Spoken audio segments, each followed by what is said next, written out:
کہ اللہ نے موسیقی سے اس طرف لانے کا جو میرا انتظام کیا وہ کیسے کیا، آئیں آج آپ کو میں یہ سناتا ہوں۔ آپ یقین کریں گے کہ یہی دن تھے، بالکل جولائی کی شدید گرمیاں تھیں۔ پنجاب میں تو جولائی میں تھوڑا موسم تھوڑا سا قدرے بہتر ہو جاتا ہے، کراچی میں جولائی میں حبس بڑھ جاتا ہے اور بہت بڑھ جاتا ہے۔ تو یہی جولائی کے دن تھے، میں گاڑی میں بیٹھا ہوا، شیشہ اس کا چڑھا ہوا تھا اور میں جا رہا تھا، تو میں نے اپنے بائیں طرف سے ایک جماعت کو گزرتے ہوئے دیکھا۔ مجھے کچھ اس طرح پتا تھا کہ یہ کچھ ایک جماعت ہے جو لوگوں کو مسجد کی طرف لے جاتی ہے اور وہ تنگ ونگ کرتی ہے، لوگوں کو گھروں سے نکال لیتی ہے، تو لوگ اس جماعت سے بھاگتے پھرتے ہیں۔ کچھ ایسا سنا تھا میں نے، کوئی ایک ایسی جماعت ہے۔ تو میرے دل میں یہ خیال آیا کہ دیکھو تم تو آرام سے گھر میں بیٹھے ہوئے ہو، گاڑی میں بیٹھے ہوئے ہو، اور یہ دیکھو یہ بیچارے لوگوں کو نماز کی طرف، اللہ کی طرف بلا رہے ہیں، اور ان کے کپڑے بالکل بھیگے ہوئے تھے پسینے سے، اور تم ان کے بارے میں غلط سوچ رہے ہو، ایسا نہ ہو کہ آگے جا کے تمہاری گاڑی وجے کہیں۔ تو اپنی گاڑی کو بچانے کے چکر میں نے وہاں سے یو ٹرن مارا، اور یو ٹرن مار کے میں واپس لایا، اور واپس لا کے میں نے گاڑی کو یہ جماعت کے کچھ جو ساتھی تھے ان کے آگے روک لیا۔ روک کے میں گاڑی سے اتر کے میں جو جماعت کا جو سب سے آگے جو تھے بزرگ تھے، میں ان کے پاس گیا اور میں نے جا کے ان سے ایسے ہاتھ ملا کر میں نے کہا جی آپ بڑا اچھا کام کریں، میرے لیے بھی دعا کریں، ایسے ہی کہہ دیا میں نے۔ تو انہوں نے میرا ہاتھ پکڑ لیا اور مجھے کہنے لگے میں آپ کے لیے ضرور دعا کروں گا۔ اب مجھے کیا پتا کہ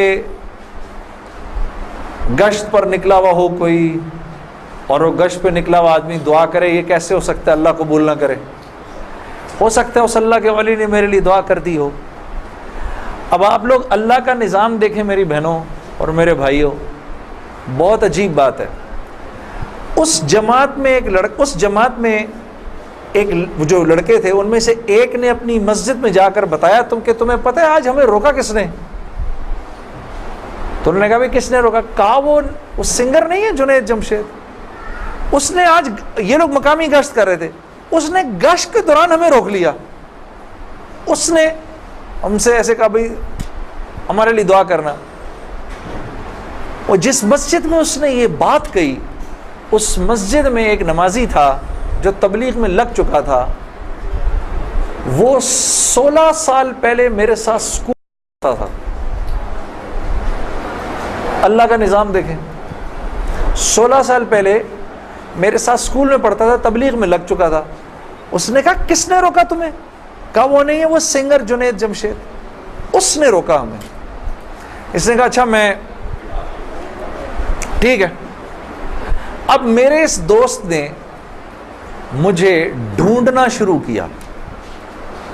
ہاں بچوں آپ لوگ آگے آ جاؤ، ادھر قالین پر آ جاؤ، ادھر آ جاؤ، آؤ میرے بھائی آگے آ جاؤ، ادھر قالین پر بیٹھ جاؤ، میرے لیے تو یہ کافی ہے، یہ قالین تمہارا ہی ہے، بیٹھو ادھر آ کے بیٹھ جاؤ، لیکن بات نہیں کرنی اور یہ نہیں کرنا، آپ نے انکل کی بات سننی ہے، ٹھیک ہے، یہ نہیں کرو تھوڑی دیر کے لیے، کیونکہ اگر یہ کرتے رہو گے پھر بیٹا سمجھ ہی نہیں آئے گی ہم نے کیا بات کی، ٹھیک ہے۔ 2 منٹ کے لیے شیطانی ہتھ کنڈے سے جان چھڑا لو۔ ہاں اچھا، تو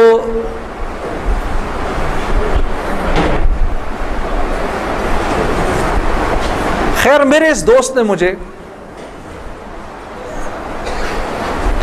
ڈھونڈنا شروع کیا، اور اس واقعے کی کوئی تقریباً 1-1.5 مہینے بعد اس نے مجھے ڈھونڈ لیا، اور ایک دن جی میرے گھر فون آتا ہے، جنید، اب میں نے جب مجھے پہچانا، اس نے بولا جنید مجھے پہچانا، آپ یقین کریں گے میں 16 سال بعد اس کی آواز سن رہا تھا، میں پہچان گیا۔ میں نے کہا جنید بول رہے ہو؟ ہنسنے لگا، تو مجھے پہچان گیا؟ میں نے کہا میں بالکل پہچان گیا، تو اتنا تو شرارتی لڑکا تھا تو کلاس کے اندر. اور میں نے کہا کیونکہ ہم دونوں کے نام ایک تھے تو تیرے چکر میں بھی بدنام رہتا تھا. ہنسنے لگا، یار کمال ہے تو نے مجھے پہچان لیا. میں نے کہا ہاں میں نے پہچان لیا، میں نے تیرے سے ملنا ہے. میں نے کہا کیوں؟ کہتا ہے بس ایسے ہی، وجہ کوئی نہیں ہے. میں نے کہا یار اچھا ہماری زندگی ایسی تھی، شوبز کی زندگی تھی ہماری، کہ ہمارا دل ملنے کو نہیں کرتا تھا کسی سے. یعنی ہم نے مینیجر رکھے ہوتے تھے جو ہمیں صرف لوگوں سے دور رکھتے تھے. ان کا کام تھا لوگوں سے بات کرنا، لوگوں سے ڈیل کرنا، ہم تک کوئی نہ پہنچے بس. یہاں تک کہ آپ حیران ہوں گے اگر میں آپ کو بتاؤں، یہ بڑی ایک افسوسناک بات ہے کہ ہمارے اپنے گھر والوں کا ہماری زندگی میں رول کم ہوتا تھا، ان مینیجرز کا رول زیادہ ہوتا تھا. آپ نے گھر کب جانا ہے، بچوں سے کب ملنا ہے، یہ تک ان مینیجروں کے ہاتھ میں ہوتا تھا. تو اب کوئی مجھے فون کرے کہ میں نے تم سے ملنا ہے، یہ تھوڑی کہ میں فوراً مل لوں گا اس سے. اب پتہ نہیں اللہ جانے اس نے کیوں ملنا ہے، میرا وقت ضائع کرے گا کیا ہے. تو میں نے جنید غنی سے کہا کہ یار بغیر وجہ کے کیوں ملنا ہے تم نے، بس ایسے ہی. میں نے کہا انشاءاللہ دیکھو پھر چلو اللہ نے کبھی موقع دیا تو ملیں گے. کڑک میں نے فون بند کر دیا. ہمیں تو عادت تھی فون بند کرنے کی. اگلے دن پھر فون آ گیا اس کا. میں نے بولا کیا کام ہے؟ کام کوئی نہیں، ملنا ہے. کیوں؟ یار کوئی وجہ نہیں، مل لیتے ہیں. میں نے کہا یار وقت نہیں ہے، فون پہ بات کر لو. نہیں فون پہ کام کوئی نہیں ہے. کڑک فون پر. ایک دفعہ ہوا، دو دفعہ، اب اس کا میں ہیلو سنتا تھا فون بند کر دیتا تھا. یہ سلسلہ 1-2 مہینے تک چلتا رہا، یہاں تک کہ جنید غنی کو میرے گھر کے نوکروں کے نام یاد ہو گئے، فون اٹھانے والوں کے نام یاد ہو گئے، سب کچھ یاد ہو گیا. اس کو سب پتا ہوتا تھا میں کب پاکستان میں ہوں، کب نہیں ہوں، کب کہاں ہوں، سب. ایک دن اس کا فون آیا تو جب میں نے فون رکھنے لگا مجھ سے کہتا دیکھ میں تجھے اللہ کا واسطہ دیتا ہوں، میری 1 منٹ کی بات سن لے. میں نے بولا بولو. میں ابھی عمرہ کر کے آیا ہوں تو میں مدینے اور مکے کی کھجوریں اور زمزم اور یہ کچھ چیزیں لے کر آیا ہوں، یہ لے لے میرے سے، پھر اس کے بعد میں چلا جاؤں گا. کتنی دیر کے لیے آؤ گے تم؟ 5 منٹ کے لیے. میں نے کہا ہاں 5 منٹ. جنید غنی یاد رکھنا 5 منٹ. 5 منٹ. دوپہر کو مجھے یاد ہے 3:30 بجے ابھی تک پلاننگ ہوئی. جنید غنی صاحب آئے. اب میں نے جب جنید غنی کو دیکھا تو میرا تو دماغ ہی چکرا گیا. کیا دیکھتا ہوں، سفید لباس جیسے مولوی صاحب نے پہنا ہوا ہے، سر پہ پگڑی، اتنی بڑی داڑھی، اوپر واسکٹ پہنی ہوئی اس نے، پائنچے اس کے اوپر. میں نے کہا جنید غنی یہ تجھے کیا ہو گیا؟ کہتا ہے مجھے کیا ہو گیا؟ میں کیا کہوں تجھے کیا ہو گیا؟ میں نے کہا یہ تیرا حال، تیرے جیسا شیطان یہ اتنا بڑا بزرگ بنا ہوا، آؤ بیٹھو میرے پاس. آیا میرے پاس بیٹھا، اس نے مجھے کھجوریں دیں، زمزم دی، جانماز دی، اور پورے 5 منٹ میں کہتا ہے میرے 5 منٹ پورے ہوئے، اب میں چلتا ہوں. میں نے کہا نہیں، اب بیٹھ جاؤ، بیٹھ جاؤ، مجھے بتاؤ یہ سب کیا ہے. پھر مجھے کہنے لگا چل چھوڑ اس کو یار، اسکول کی بات کرتے ہیں. میں نے کہا اسکول چھوڑو، مجھے بتاؤ یہ کیا ہے، یہ کنہوں نے تمہارا حال کیا؟ یہ مجھ سے کہنے لگا مل لو ان سے. میں نے کہا ہاں میں نے ان سے ملنا ہے، میں نے ان سے ملنا ہے. آپ سوچو کوئی آدمی تبلیغ والوں کے چنگل میں پھنس جائے، ہاں. تو مجھ سے کہتا ہے کل سے ہمارا اجتماع شروع ہو رہا ہے، میرے ساتھ اجتماع پر چلو. میں نے کہا میں چلوں گا. تو میں کل تمہیں پک کرنے آؤں گا، صبح کے وقت پک کرنے آؤں گا. آپ یقین کرو 5 منٹ کے لیے آیا تھا، 3.5 گھنٹے میں نے بٹھا کے رکھا اس کو اپنے پاس. میں اس سے باتیں سنتا رہا، جنید غنی کیا، پھر کیا ہوا، پھر کیا ہوا، پھر کیا ہوا، کیا ہوا، کیا ہوا. آخر میں نے کہا میں تمہارے ساتھ اجتماع پر چلوں گا. خیر جی میں تیار ہو گیا. میں نے اپنی نئی صاف ستھری جینز نکالی، اپنی میں نے ٹی شرٹ نکالی، لمبے لمبے میرے بال تھے. ہاں میں تیار ہو گیا جس طرح میرا خیال تھا بہترین طریقے کا تیار ہونے کا, میں ہو گیا تیار. اب جب میں وہاں پہنچا, اترا, میں نے جا کے اجتماع دیکھا تو میں نے دیکھا کہ ہر آدمی شلوار قمیض میں, ہر آدمی کے سر پہ ٹوپی. تو میں نے جنید غنی سے کہا, جنید غنی سن, یہ مجھے کو مار وار تو نہیں دے گا ادھر ہے, کو میرا کو قتل وتل تو نہیں ہو جائے گا میرا؟ کہتا نہیں, ہم لوگ مارنے والی پارٹی نہیں, ہم لوگ کھلانے والی پارٹی ہیں. میں نے کہا اچھا لے جاؤ مجھے اندر. پھر اب میں اندر جانا شروع ہوا اجتماع گاہ میں, تو میں نے دیکھا کہ لوگ ایک دم اکٹھے ہونا شروع ہو گئے. پیچھے سے مجھے آوازیں آئیں, ارے یار یہ تو جنید جمشید ہے یار. کو دو چار آوازیں آئیں, ابے یہ ادھر کیا کر رہا ہے؟ تو مجھے یہ بات بری بھی لگی ہلکی سی, کیا مطلب بھائی کہ تم بہت بڑے مسلمان ہو, میں نہیں آ سکتا کیا؟ خیر میں اندر گیا, اندر جا کر بیٹھا تو میں نے دیکھا ایک مجمع سب پہنچ گیا ملنے کے لیے, دیکھنے کے لیے. جو بھی جنید غنی نے مجھے بٹھایا, تم ادھر ہی بیٹھو یہیں پر, اور میں ابھی ایک صاحب کو لے کر آتا ہوں. خیر یہ مجھے بٹھا کر چلا گیا. اتنی دیر میں ایک نوجوان لڑکا, یہ جیسے بھائی لوگ بیٹھے ہیں اپنے, 18-19 سال کا, یہاں سے بیچ میں سے راستہ توڑ کے میرے پاس آ گیا. مجھے آ کر کہتا ہے, جنید بھائی نماز پڑھتے ہیں آپ؟ تو میں اس کو ایسے دیکھنا شروع ہو گیا. اب میں نے کہا کیا جواب دوں میں اس کو, ہاں بولوں کہ نہیں بولوں, سچ بولوں کہ جھوٹ بولوں؟ دیکھتا رہا اس کو, دیکھتا رہا, لیکن اندر ہی اندر نا مجھے غصہ آنا شروع ہو گیا کہ اب یہاں یہ ہوگا, اگلا پوچھے گا آپ قرآن پڑھتے ہیں کہ نہیں پڑھتے ہیں, پھر اگلا پوچھے گا آپ روزے رکھتے ہیں نہیں رکھتے ہیں, آپ نے حج کر لیا. مطلب یہاں اب میری کیا اب یہاں پر کیریکٹر اسیسنیشن ہوگی کیا؟ میں ابھی یہاں پر کیریکٹر اسیسنیشن کروانے آیا ہوں, اپنی کردار کشی کروانے آیا ہوں میں یہاں پر. تو میں نے وہ لڑکا جو ساتھ بیٹھا تھا, میں نے کہا یار اس کو بولو جنید غنی کو, یہ مجھے غلط جگہ لے آیا, وہ میں یہاں سے جا رہا ہوں ابھی. وہ بھاگا گیا اس کے پیچھے, اس کو لے کر آیا. جنید غنی نے کہا کیا ہو گیا یار جنید, کیا ہو گیا؟ میں نے کہا یار کچھ نہیں. تو وہ کہتا ہے یہ ابھی ایک لڑکے نے آ کے پوچھا تھا ان سے, آپ نماز پڑھتے ہیں نہیں پڑھتے ہیں؟ تو جنید غنی نے کہا تو نے اس لڑکے کو آنے کیوں دیا؟ اتنا غصے ہوا وہ اس پہ. میں نے جنید غنی کو ٹھنڈا کیا, میں خود بھی تھوڑا ٹھنڈا ہوا. میں نے کہا یار کیوں ناراض ہوتا ہے؟ وہ لڑکا بات تو صحیح کر رہا تھا نا کہ نماز پڑھنی تو چاہیے مجھے.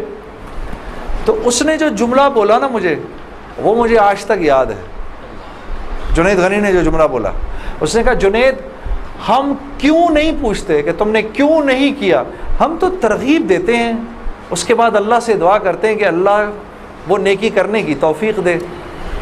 ہاں وہ آج بھی مجھے وہ بات یاد ہے. اللہ پاک یہ مجھے بھی عطا کرے کہ ہم کسی سے یہ نہ کہیں بھائی تم نے کیوں نہیں کیا یہ, بلکہ نیکی کی ترغیب دیں اور پھر اللہ سے رات کو دعا کریں اللہ میرے اس بھائی کو, میری اس بہن کو توفیق دے وہ اس نیکی کو کر سکے. پھر میں نے کہا جنید غنی کو چل چھوڑ یار, میں ادھر ہی بیٹھا ہوں, میں کہیں نہیں جا رہا. اب جنید غنی صاحب نے ایک صاحب کو بلایا, ان کا نام تھا ڈاکٹر بلند اقبال. ابھی جب میں شان رمضان ابھی شان رمضان کر رہا تھا نا, یہ ابھی کچھ پچھلے رمضان میں, تو ڈاکٹر بلند اقبال صاحب بڑے عرصے بعد مجھے ملنے آئے. میں ملا ان سے, بڑی خوشی ہوئی. میں نے ان کو یاد کرایا وہ واقعہ جو میں اب آپ کو سنانے لگا ہوں. تو ڈاکٹر بلند اقبال صاحب میرے سامنے آ کے بیٹھ گئے. اور ڈاکٹر بلند, اب تبلیغ والوں کا بہن میں ذرا سا آپ کو بتاؤں کہ تبلیغ والے نا اب وہ سامنے والے کو جانتے نہیں ہیں, لیکن اس کو اللہ کی دعوت تو دینی ہے. تو آپ پہلے اس سے پوچھتے ہیں بھائی آپ کیسے ہیں, خیریت سے ہیں, آپ کا اسم گرامی کیا ہے؟ اچھا ماشاء اللہ بڑی خوشی ہوئی آپ سے مل کے, یہ میرا نام ہے, بڑا اچھا کیا آپ آئے. پھر باتوں میں پوچھتے ہیں کہ آپ کیا کرتے ہیں. تو میرے سے بھی انہوں نے پوچھ لیا, تو جنید صاحب آپ کیا کرتے ہیں؟ تو میں چپ کر گیا. اچھا کوئی بات نہیں, آواز آ رہی ہے نا میری؟ ٹھیک ہے, اللہ آپ لوگوں کو خوش رکھے. جی تو میرے سے پوچھنے لگے جنید صاحب آپ کیا کرتے ہیں؟ اب میں اس کی شکل دیکھنا شروع ہو گیا. میں نے کہا ابھی تک تو جی اچھا ہو رہی ہے اس کی ریکارڈنگ. اچھا چلو آپس میں بات نہیں, میرے سے سن لو, آپس میں بات نہ کریں. تو میرے سے نا, اب میں ان کی شکل دیکھوں, میں نے کہا اب تک مار نہیں پڑی تو اب پڑے گی. اب جو میں نے بتایا نا میں کیا کرتا ہوں, تو میرے چہرے کے بدلتے ایکسپریشنز دیکھ کے نا جنید غنی نے ان سے کہا, ارے ڈاکٹر صاحب آپ اس کو نہیں پہچانتے, یہ وہ ہے نا جس نے دل دل پاکستان گایا ہے. ڈاکٹر صاحب کہتے ہیں, ارے واہ واہ واہ واہ واہ واہ واہ واہ, مسلمان کی تو شان ہی یہی ہے, جس کام کو کرتے آگے بڑھ جاتا ہے. میں نے کہا یہ آدمی ٹھیک آدمی ہے,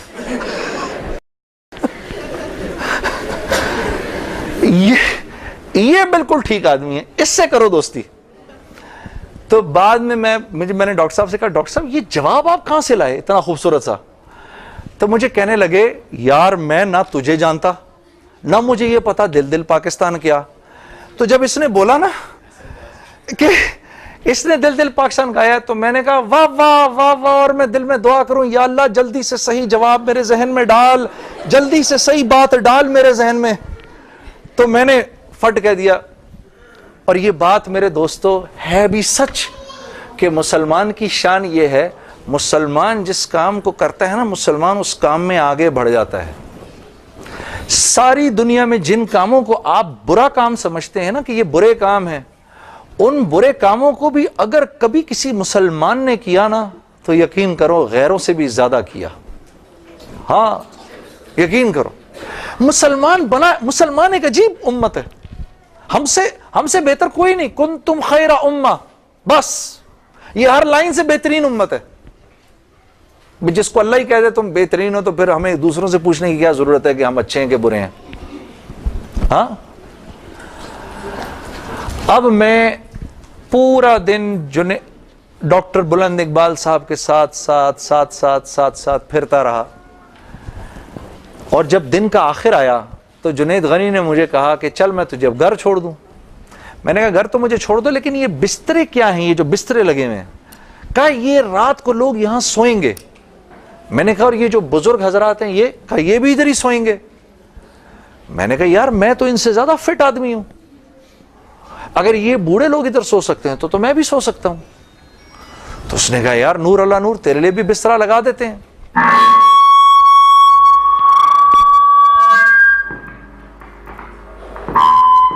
جی اب ٹھیک ہے. تو مجھے کہنے لگا تیرے لیے بھی بسترا لگا دیتے ہیں. میں بھی سو گیا ادھر ہی اس رات کو. وہ شاید زندگی کی پہلی دفعہ زندگی میں رات کو تہجد کی نماز پڑھی, اٹھا دیا اس نے بیچ میں. تو ایک دن گزرا, دوسرا دن گزرا, تیسرے دن مولوی طارق جمیل صاحب کا بیان تھا. اب مجھے تو نہیں پتا یہ کون ہے. ہاں, جب مولوی صاحب نے بیان کیا تو میں نے جنید غنی سے کہا یار بڑے اچھے اچھے بیان تھے یہ سارے تیرے بزرگ, یہ کون آدمی ہے؟ کہنے لگا یار یہ ہیں ہمارے ایک مولانا. میں نے کہا یار میں نے ان سے ملنا ہے. کہتا یار ان سے نہیں مل سکتا کوئی. میں نے کہا بھائی میں اس ملک کے صدر سے بھی مل سکتا ہوں اور اس ملک کے پرائم منسٹر سے بھی مل سکتا ہوں, یہ مولوی سے ملنا کیا مشکل ہے؟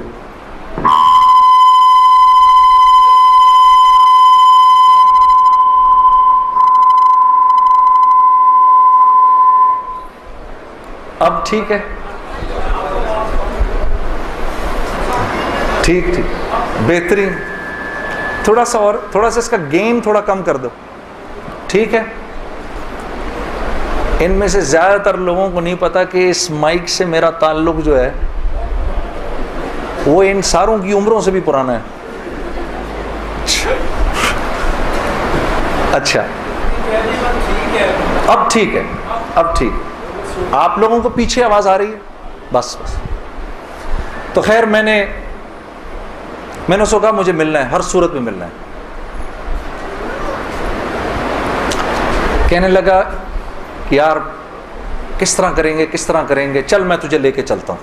خیر جی ہم پورے مجمع میں سے نکلے دونوں, کرتے وہ پیچھے حضرات کے ٹینٹس لگے ہوئے تھے, کرنگی میں ہوا تھا یہ کراچی کا اجتماع.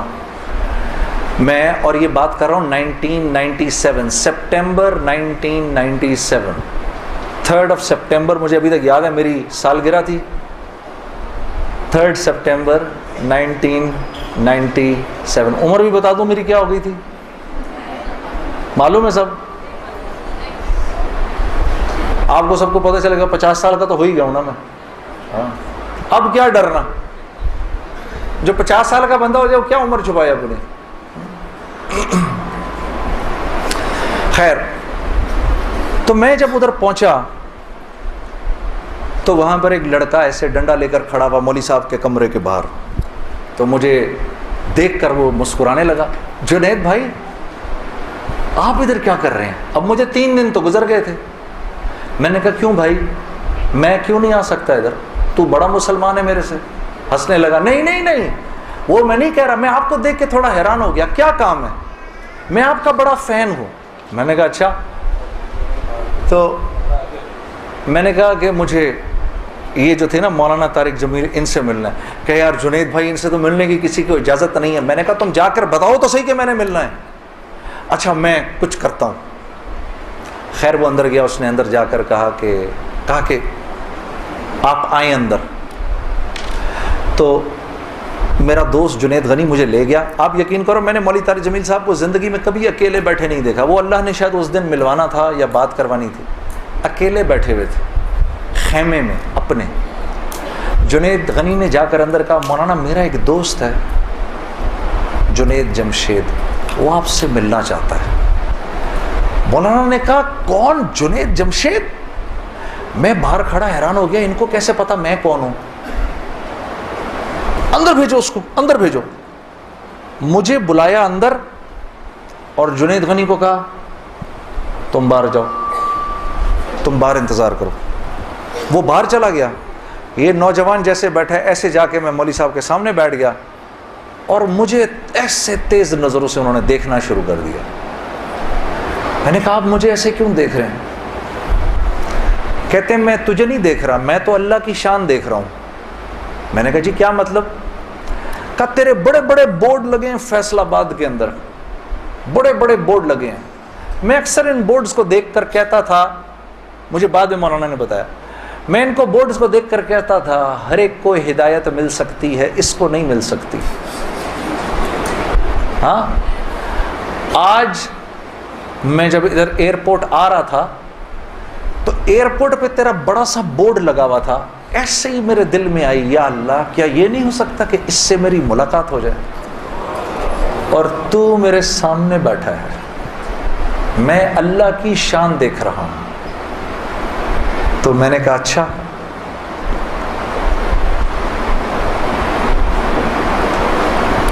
کہنے لگے دل دل پاکستان تو نے گایا ہے؟ میں نے کہا جی. میں نے کہا آپ نے سنا ہے؟ کہا نہیں سنا تو نہیں, بسوں کے پیچھے لکھا دیکھا ہے. میں نے کہا چلو یہ کسی یوں پہنچا نہ پہنچا, آئے تو صحیح برسر الزام ہی آئے. ہاں ہوٹوں پہ کبھی ان کے میرا نام ہی آئے, آئے تو صحیح برسر الزام ہی آئے. میں نے کہا چلو یوں نہیں تو یوں سے, تعارف یوں نہیں ہوا تو یوں ہو گیا, بسوں کے پیچھے تو لکھا دیکھ لیا. کوئی نہیں کوئی نہیں, ادھر سنو.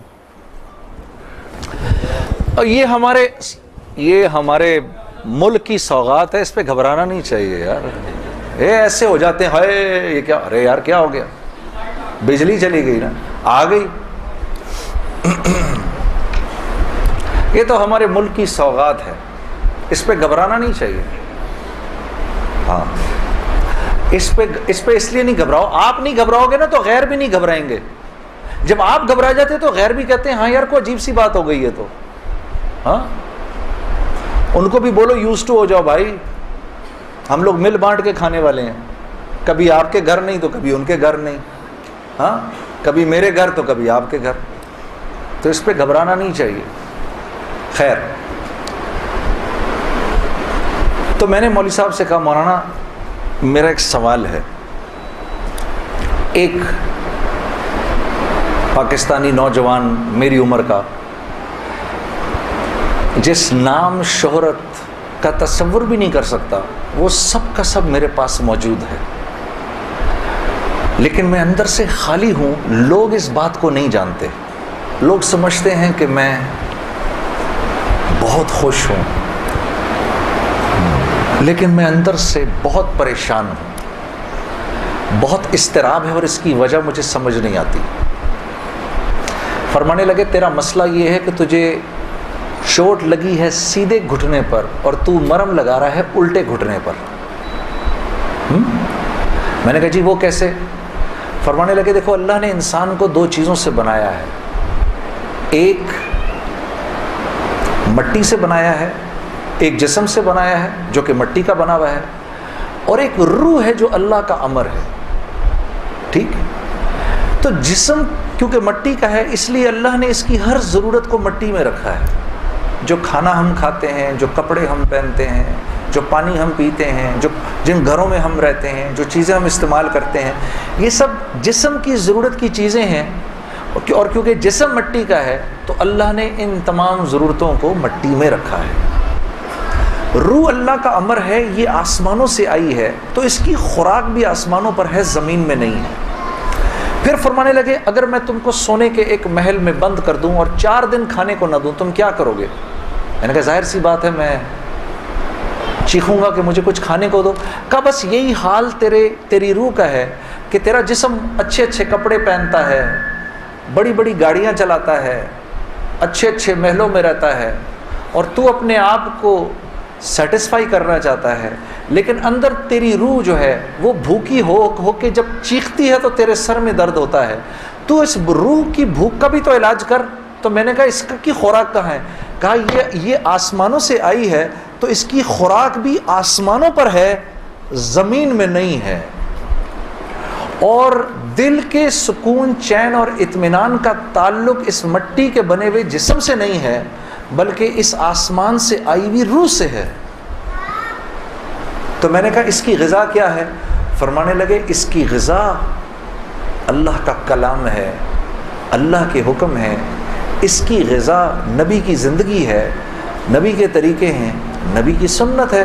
وہ جب تک اس کو ملیں گے نہیں یہ بھوکی رہے گی، اور جب یہ بھوک کر چیخے گی تو پھر تم تو مسلمان ہو، تمہیں تو پتہ ہے، غیروں کو تو پتہ نہیں، وہ دماغ کی اس چیخ کو سلانے کے لیے کبھی شراب پیتے ہیں، کبھی نشے کرتے ہیں، لیکن یہ تو جب تک روح بھوکی ہے اس وقت تک اندر سے تم مضطرب رہو گے، سکون چین نہیں ملے گا۔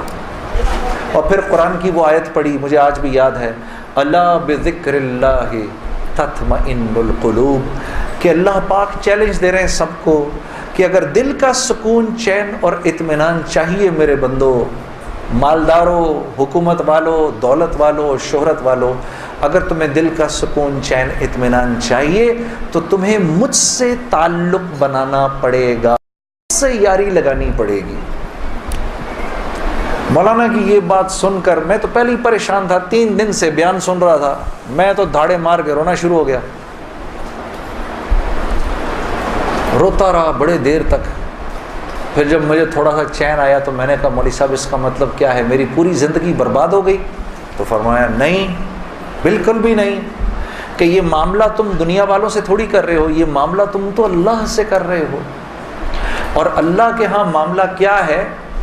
اللہ کے ہاں معاملہ کیا ہے کہ ابھی انسان اللہ رب العزت سے معافی مانگنے کا ارادہ ہی کر رہا ہوتا ہے، دل میں ابھی خیال ہی آ رہا ہوتا ہے کہ اللہ رب العزت اگلے پچھلے معاف کر دیتے ہیں سارے۔ پھر مجھے فرمایا، یہ مجھے پھر بات سنائی، حدیث قدسی سنائی کہ میرے بندے تو یہ زمین و آسمان سارے کے سارے اگر اپنے گناہوں سے بھر دے، جو کہ تو بھر نہیں سکتا، اگر تمام جن و انس بھی مل جائیں تو بھر نہیں سکتا، لیکن اگر تو نے ایسا کر بھی دیا، ایک مرتبہ اگر تو نے کہا اے اللہ مجھے معاف کر دے، تو نہ صرف یہ کہ ہم تمہیں معاف کر دیں گے بلکہ تم ایسے ہو جاؤ گے جیسے تم نے ان گناہوں کو کیا ہی نہیں۔ میں تو بے یقینی کی حالت میں مولانا کو دیکھنے لگا، میں نے کہا مولوی صاحب واقعی؟ کہا ہاں۔ پھر پوچھنے لگے کیا ارادہ ہے؟ اب میرا ارادہ میوزک چھوڑنے کا تو نہیں تھا کہ میں نے کہا ادھر آؤ، کیا کہ نمازیں بخشوانے آئے، کیا روزے گلے پڑ گئے؟ ہاں جی، میرا تو کوئی پروگرام نہیں تھا میوزک چھوڑنے کا، لیکن گناہ بھی بخشوانے تھے۔ تو پھر مجھے کہنے لگے توبہ کرو گے؟ میں نے کہا مولوی صاحب کس چیز سے؟ کہا اپنی اس پچھلی زندگی سے۔ میں سوچ میں پڑ گیا۔ اچھا میں نے کہا جی میں توبہ کرتا ہوں۔ میں نے توبہ کی، یا اللہ میوزک چھوڑنے کا تو میرا کوئی موڈ نہیں، یہ مولوی بھی اللہ جانے کیا کہہ رہے ہیں، لیکن اگر تجھے اس سے کوئی میرے لیے بہتر زندگی نظر آتی ہے تو تو مجھے اس زندگی پہ لگا دے کہ واقعی میں چاہتا ہوں کہ تجھے راضی کر سکوں، تجھے خوش کر سکوں۔ اے اللہ پچھلی پوری زندگی پر توبہ کرتا ہوں، اگلی زندگی تیرے حکموں پر چلنے کی کوشش کروں گا۔ اگر تو واقعی ایسا ہے جیسا یہ مولوی صاحب فرما رہے ہیں تو تو مجھے معاف کر دے۔ میں نے کہا توبہ کر لی۔ مولوی صاحب نے کہا اب کیسا محسوس کر رہے ہو؟ میں نے کہا جی بہت ہلکا۔ پھر میں نے کہا لیکن مولوی صاحب بات تو یہ ہے کہ اگر میرے پچھلے سارے معاف ہو گئے اور اس پر اللہ نے اگر جنت دی تو میری تو بہت ہی بڑی جنت ہوگی، آپ سے بھی بڑی۔